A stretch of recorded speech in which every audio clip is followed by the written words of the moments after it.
Hello and welcome along to the channel. This time it's a little bit different. We're doing some upgrades on Lenovo computers, so I'm going to show you how to put an NVMe drive into it and speed it up a lot because the internal hard drive is quite slow from factory on these Lenovos. So I'm going to show you how to upgrade it and how to make it run much faster.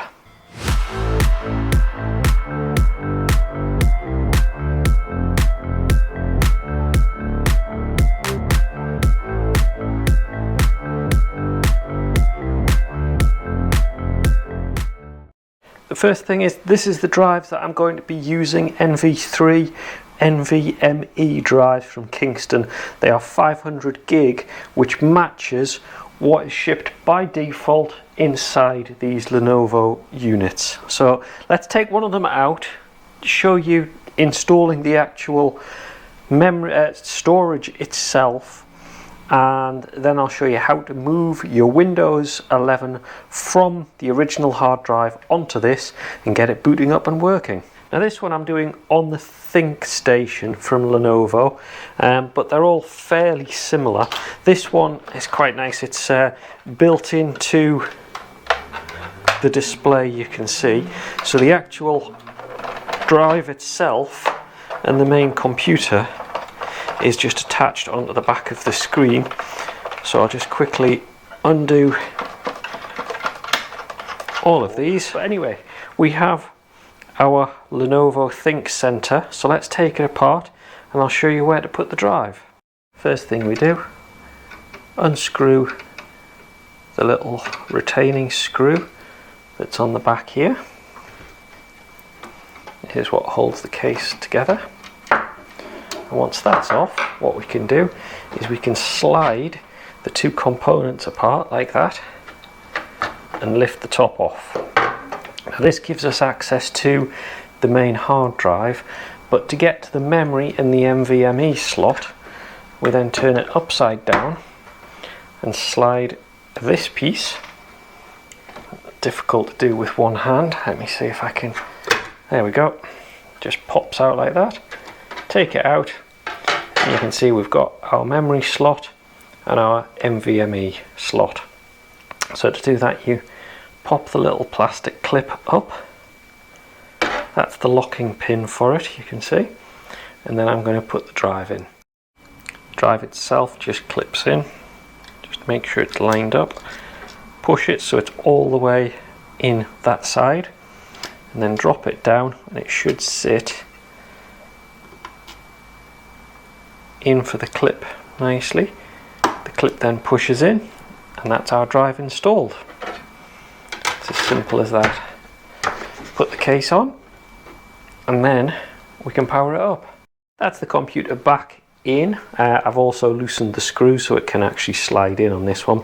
Now what I've done is I've installed a Acronis True Image onto this USB drive. So that's from Kingston. If you look for Kingston Acronis, if you have a Kingston drive, you have access to the Acronis software, and you can install the recovery version onto USB, and it does run much more efficiently. So I'm now going to boot the computer up from this USB drive, and then we're going to run the imaging process. During boot, we press the F12, which will bring the boot manager up on screen. So I'm going to do that now and keep repeatedly pressing the F12 key the moment I press power on the base.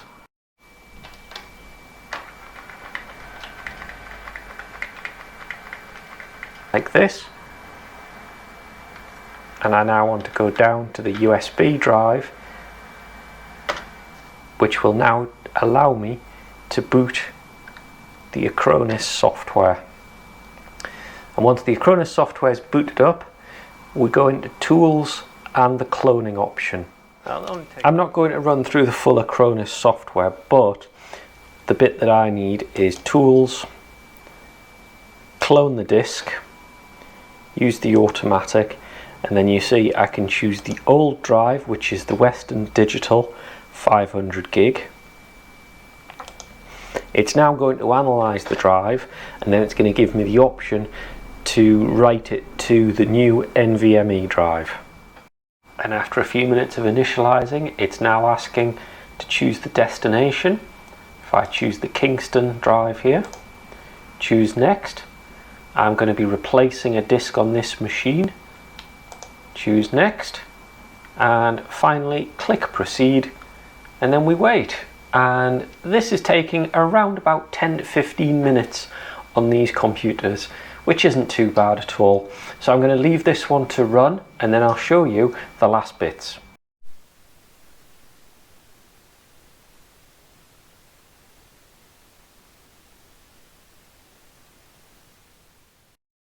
Now it's powered off, I can take the old SATA drive out. So let's get the computer back out and disconnect the SATA drive.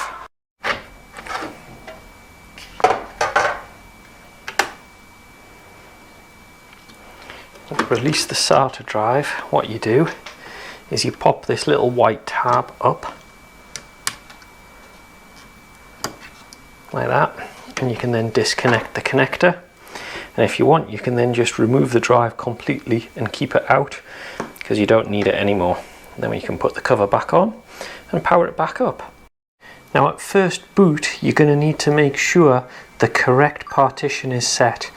So you need to press the F1 key to get it into setup mode when you first power it on, after you've removed the drive, before you boot it the first time. Otherwise, you'll get Windows recovery messages saying that it can't boot. Now we're into boot up. We go down to startup, primary boot sequence, and you want to choose Windows Boot Manager, and you'll see that's on the Kingston drive. So make sure that is at the top and selected.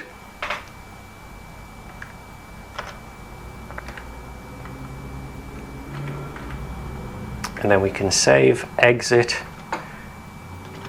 and the system should then boot up correctly.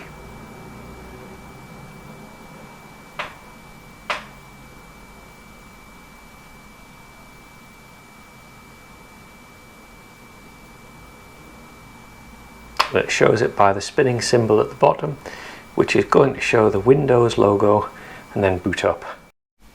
During this process, you might get this issue where the computer won't boot up and it gives the error OX7B. You can see at the bottom there. This is quite a pain of a problem. What you need to do is get it into safe mode. So turning the computer off and on a few times will get you into Windows safe mode. We can then go into advanced, and we can run the fix to the boot sectors in Windows and get the drive letters mapped correctly once again and booted up. This is because the new drive seems to sometimes pick up that it's letter D, not C, and Windows doesn't like that. So I'm going to go into the Windows safe mode, and I'll show you the commands I've used to try to work around this. Some of this is trial and error though, unfortunately. It's not an easy process. Here we are in the repair menu. We'll go advanced, troubleshoot, and advanced, and this will give us the command prompt. And what this means is we can then go into the disk part app. We can list the disks. You can see there's one disk now, and from here what we can do is we can list our volumes. So you can see there, and you can see what the problem is. Volume 0, which is our main disk, has got letter D, and volume 1 has got C, and we need to change those round, as well as assign a letter to our EFI partition. So I'm going to do that. I'm going to put a link to how I did this down in the description, so you can take a look at the steps to do it, because it is quite complex to swap them round, but that's what we're after. And there we go, Windows is booted up and ready to go. After a few reboots, I know it took a few goes to get it working, but that was how I got it working with the Thinkcentre Lenovo, upgrading to the NVMe drive as you've seen. Hope this video has been useful to you. If it has, pop a like down the bottom, pop a comment how you got on as well with it. It's sometimes a tricky process with Windows, but we got there in the end. And remember to stay subscribed for some more videos, and I'll see you next time.